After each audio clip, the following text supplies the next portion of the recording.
Marriage, people say, is about togetherness, a bond that weathers time, distance, and change. But for me, it had started to feel like an empty echo, a promise growing faint in the background of my life. My husband was a good man, hardworking, dependable, steady.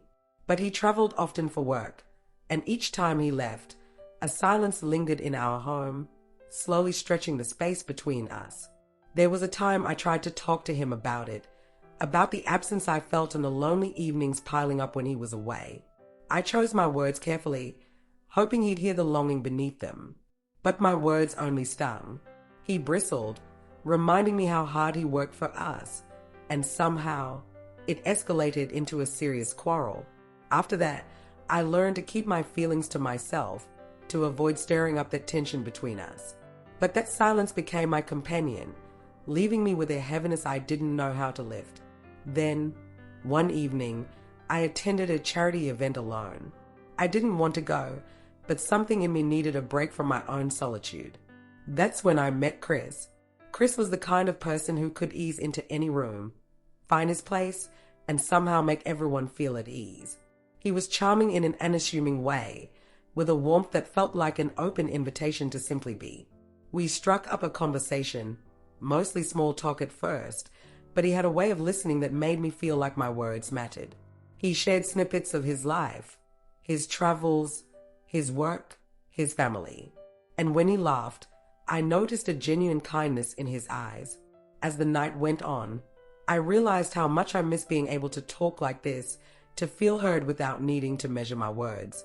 Chris was easygoing, a good storyteller with an endless array of anecdotes from around the world, and surprisingly, an excellent communicator. There was a sensitivity in his words, a way of looking at life that felt refreshing. I'd forgotten what it was like to feel this kind of connection with someone. After that night, I thought that would be the last I'd see of him, but life had other plans. Over the following weeks, we kept running into each other in the neighborhood, at the park, in the grocery store, even at the cafe down the street.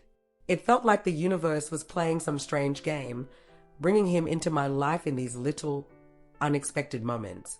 And though I told myself it was nothing, a part of me began looking forward to those chance encounters. I never planned for anything serious with Chris. He was just someone who made me feel a little less alone in the moments when my husband was away. And each time we talked, it was as if he filled a small corner of that quiet, empty space inside me. We'd talk about anything and everything, letting the conversation flow without worry or expectation. For a while, it felt harmless, like an escape that I could keep contained. But over time, that escape began to feel less like a choice and more like something I craved. Chris would share stories about the places he'd visited, the people he'd met, the different lives he'd glimpsed along the way. And somehow, he made those stories come alive, as if he could paint each scene with his words. It wasn't just the stories, though. It was the way he seemed to understand, to listen deeply. When he asked about my own life, my own dreams, it felt like he was seeing parts of me that had long been tucked away, hidden beneath the routines of daily life. One afternoon, he suggested we meet at a nearby gallery for a new exhibit he thought I'd enjoy. My husband was traveling again, and I was alone for the weekend. Part of me hesitated, but I told myself it was just an innocent outing. After all, it was a public space, and I'd simply be indulging in my love of art. The gallery was beautiful, each piece brimming with color and emotion. We moved from one painting to the next, talking about art, about life, and somehow about everything else that lingered in the quiet spaces between. At one point, we stopped in front of a painting that seemed to capture a feeling I couldn't quite name, a field of wildflowers under a vast, open sky. Chris leaned in close and said, "This reminds me of you. Something free, beautiful, a bit wild." My breath caught. His words, simple yet intimate, touched a part of me that had felt invisible for so long. I knew then that this connection between us was growing into something more than I had intended, more than I was prepared to handle. But standing there, wrapped in the soft light of the gallery, I felt seen, and I couldn't deny the warmth that filled me in his presence. After the gallery, As we stepped outside into the cool evening air, Chris suggested we grab a bite. I was about to agree when I felt a tug within me, an impulse I couldn't quite understand but felt bold enough to act on. "Why don't we go back to my place?" I heard myself say, my voice soft, almost uncertain, as if testing the weight of the words. He looked at me, a flicker of surprise in his eyes, and then he nodded with a gentle smile. We walked the short distance to my house in silence, each step heavy with anticipation. I hadn't brought anyone into this space, my private sanctuary, for a long time. And here I was, inviting Chris in, opening not just the door to my home but a door I hadn't realized I'd kept so tightly shut within myself. Once inside, I turned on a few lamps, casting a warm glow over the living room. The quiet hum of the evening settled around us as we sank into the couch, side by side, close enough to feel the subtle electricity between us. I offered him a glass of wine, something to ease the tension that was thick in the air. He accepted, his fingers brushing mine as he took the glass, a brief touch that sent a ripple through me. As we sipped, the conversation began to flow, hesitant at first, like testing the depth of a river. But soon, the words came freely. Chris opened up in ways I hadn't expected, sharing pieces of his life that were vulnerable, hidden beneath the surface of his usual charm. He spoke about his loneliness, the quiet ache he carried, how he felt there were parts of himself no one really understood. His voice softened as he admitted to feeling like he was living on the outskirts of his own life, an observer rather than a participant. Listening to him, I felt a pang of recognition, a mirror to my own feelings, to the emptiness I had been carrying alone. I didn't realize until then how starved I was for connection, for the chance to be seen and understood without judgment. And so, I found myself opening up too, sharing struggles I had kept locked away, stories about my marriage, my loneliness, the silences that filled my home each time my husband left. There was a comfort between us, an unspoken understanding that made everything feel natural, even inevitable. We sat there, our words weaving together like threads, creating a quiet, intimate tapestry of shared vulnerability. At some point, I looked up and realized how close we were, our faces only inches apart. His gaze held mine, soft and steady, his eyes searching as if trying to read the unspoken emotions lingering between us. Without thinking, without planning, I felt myself leaning forward. Our breaths mingled, and for a moment, the world fell away. There was no sound, no thought, just the quiet pull of his presence. And then, his lips brushed against mine, tentative and soft, as if he were asking permission with every slight movement. I should have pulled away, should have stopped this before it became something I couldn't take back. But in that moment, the weight of my loneliness, the ache for connection, overpowered any sense of restraint. I let myself sink into the kiss, letting it speak the words I didn't dare say aloud, the longing, the need, the quiet hunger that had been growing within me for so long. The kiss deepened, gentle yet intense, carrying with it all the things we hadn't said. And as we pulled apart, the silence between us felt charged, full of things we couldn't undo, yet somehow couldn't regret in that instant. But as the evening drew to a close, reality settled back in. I was married. I had a life, a commitment, a bond that I couldn't betray. And yet, Chris had filled a space that I didn't know how to fill on my own. Days passed, and I tried to distance myself, to create space between myself and that night. I told myself it was just a moment, a brief lapse, something I could forget if I pushed hard enough. But memories have a way of lingering, especially those that touch the parts of us we try hardest to hide. Chris lingered in my thoughts, his words, his kindness, the way he made me feel like someone who mattered. I could feel his presence in the quiet moments when I was alone in the house, waiting for my husband's return. Every time my husband called, it was a quick check-in or a rushed goodbye, his voice distant, distracted. The familiar silence followed his calls, wrapping around me like an old, worn blanket, a reminder of how alone I felt even in my marriage. And each time, the memories of Chris would surface, filling that silence, his laughter echoing in my mind, his words softening the edges of my loneliness. Then, one of those long, quiet nights, my phone lit up. It was Chris. My heart quickened, a mixture of excitement and fear swirling in my chest. I answered, trying to keep my voice steady, but there was a warmth in his tone that melted my resolve.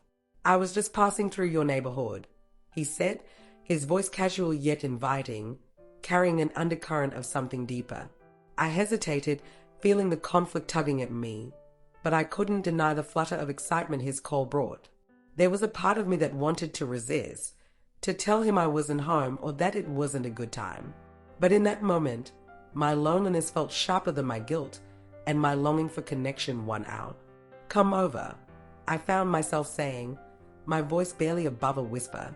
When I hung up, a wave of anticipation washed over me, followed by a pang of fear.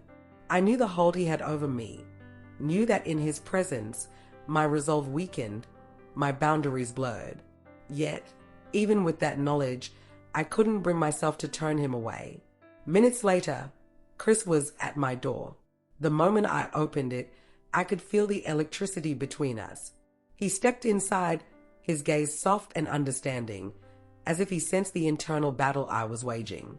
We sat on the couch, the same place where we had shared that first vulnerable conversation, and the familiarity of it felt strangely comforting.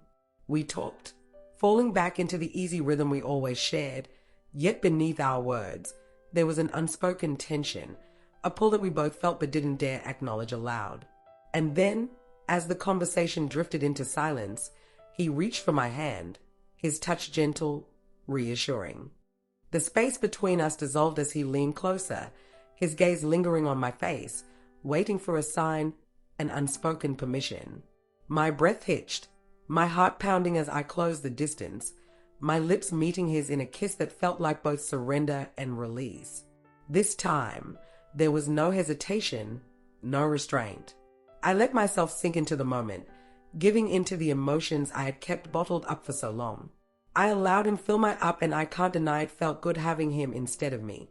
That night, what had started as a friendship, a comfort in times of loneliness, became something else entirely. I knew I was stepping into dangerous territory, that there would be no turning back from this. But in that moment, wrapped in his embrace, my fears faded into the background, eclipsed by the warmth and closeness I'd been missing. And so began our affair, a secret part of my life that I both dreaded and looked forward to, a hidden world that seemed to fill the emptiness my marriage had left behind. One evening, my husband came home early, wrapping his arms around me in a rare moment of tenderness. "I miss you, Jess," he whispered, his voice softer than I'd heard it in months. And somehow, those words, simple and familiar, broke something open in me. I realized then that what I'd been seeking with Chris wasn't an escape. It was a reflection of the things I felt were missing in my own marriage. That night, I made a decision. After all the confusion, the secrecy, and the quiet guilt that had become my constant companion, I realized that what I truly wanted wasn't something new, it was something I already had. I would focus on the man who had shared my life for so long, the man I had once felt so deeply connected to, and find a way to rekindle that closeness, to bring back the warmth that had faded over time. With a deep breath, I prepared myself to be honest with him, to tell him about Chris. It was a truth I knew would hurt, but I felt I owed him that honesty if I was to rebuild our life together. When he came home that evening, I sat him down, my heart pounding, my palms damp with anxiety. As I began to speak, I could feel the words trembling on my lips. "There's something I need to tell you," I said, my voice barely above a whisper. I told him about Chris, about the loneliness that had crept into our marriage, and how I had sought comfort in someone else's presence. I told him that I wanted to choose him, to find a way back to what we had built, but I needed to be honest for that to happen. I braced myself, waiting for anger, for hurt, for anything that would mirror the guilt I'd been carrying. But instead, he sat there quietly, listening, a small, unreadable smile tugging at the corners of his mouth. When I finished, he leaned back, folding his hands and looking at me with a calmness that felt almost surreal. "I know all about it," he said, his voice soft, almost amused. "I've watched him make love to you many times right there on that couch. His words struck me like a thunderbolt. I stared at him, feeling a cold shock settle over me, unable to process what I was hearing. This was my husband, the man I'd spent years with, yet in that moment, he felt like a stranger. At first, I was mad. He continued, his eyes glinting with something I couldn't quite place. But then, I don't know, I began to enjoy watching him do those things to you. There was a quiet, unsettling honesty in his voice, as if he were confessing a secret he had kept buried as long as I had. I felt my breath catch, my mind struggling to grasp the enormity of what he was saying. The room felt suddenly smaller, the air thick with an eerie silence. I looked at him, searching his face for any sign that this was some strange joke, a lapse in his usually steady, calm demeanor. But his expression was unwavering, almost relaxed, as if he had just shared something completely ordinary. I don't understand, I stammered, barely able to form the words. It felt as if the ground beneath me had shifted, as if everything I thought I knew about him, about us, was dissolving before my eyes. This wasn't the reaction I had expected, and the way he was looking at me made me question if I'd ever truly known him at all. He simply shrugged, the faint smile still on his face. I guess I needed to see that part of you again. It made me feel something different, something I didn't know I was missing too.